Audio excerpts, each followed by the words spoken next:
Hello and welcome back to another episode of Teaching Partner. Today we are going to delve into a comparative analysis of three popular international school curricula: the International Baccalaureate, IB, Advanced Placement APs and A-levels. If you are a teacher, parent or a student considering enrolling in a private school, this video is for you. When it comes to private schools, particularly those in the international school category, you will encounter various curricula options.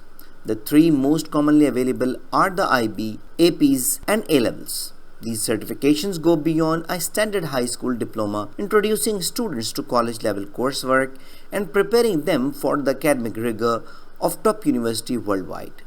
Let's have a look on International Baccalaureate IB. The IB offers a globally focused skill-based curriculum, including the International Baccalaureate Diploma Programme (IBDP), targeted at secondary school pupils in the 16 to 19 years age range. If you look at Advanced Placement APs program developed by the US organization College Board, APs are individual courses that allow pupils to pursue collegiate level studies and can be eligible for credit in American universities. On the other hand, if we talk about A-levels, a curriculum developed by the UK government, A-levels features British learning materials adapted to an international market and are used as the basis of academic assessment by universities during admissions.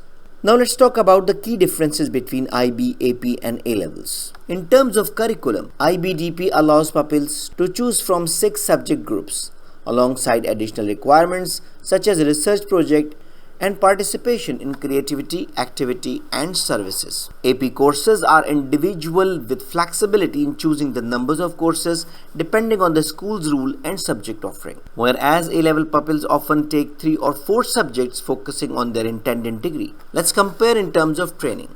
In terms of training, IB emphasizes critical thinking, inquiry and soft skills development. APs encourage independent study and emphasize higher order thinking and writing skills, whereas A-level focus on in-depth study and specialization in chosen subjects. If we compare the testing criteria, IB certification results are based on both internal and external assessments, including a cumulative exam at the end of the study. APs are externally assessed through standardized tests administered by the College Board. A-levels are also externally assessed with traditional letter grades. All these curricula are academically challenging and recognized by top universities. The choice depends on your child's academic ambitions, the reputation of the institution, and the support system available. Remember, it's not just about the curriculum but also about how well your child performs academically. In conclusion, the decision between these curricula is not about finding an easier path but about finding the best fit for your child's academic journey. We hope this comparative analysis has provided valuable insights to help you make an informed decision. So that's all for today. I hope you enjoyed the video. I hope this video is very useful for you. So thank you very much. If you have any question, query or you need any support for making a decision, don't hesitate to write an email to theteachingpartner@gmail.com. Thank you very much and see you in the next video. Goodbye.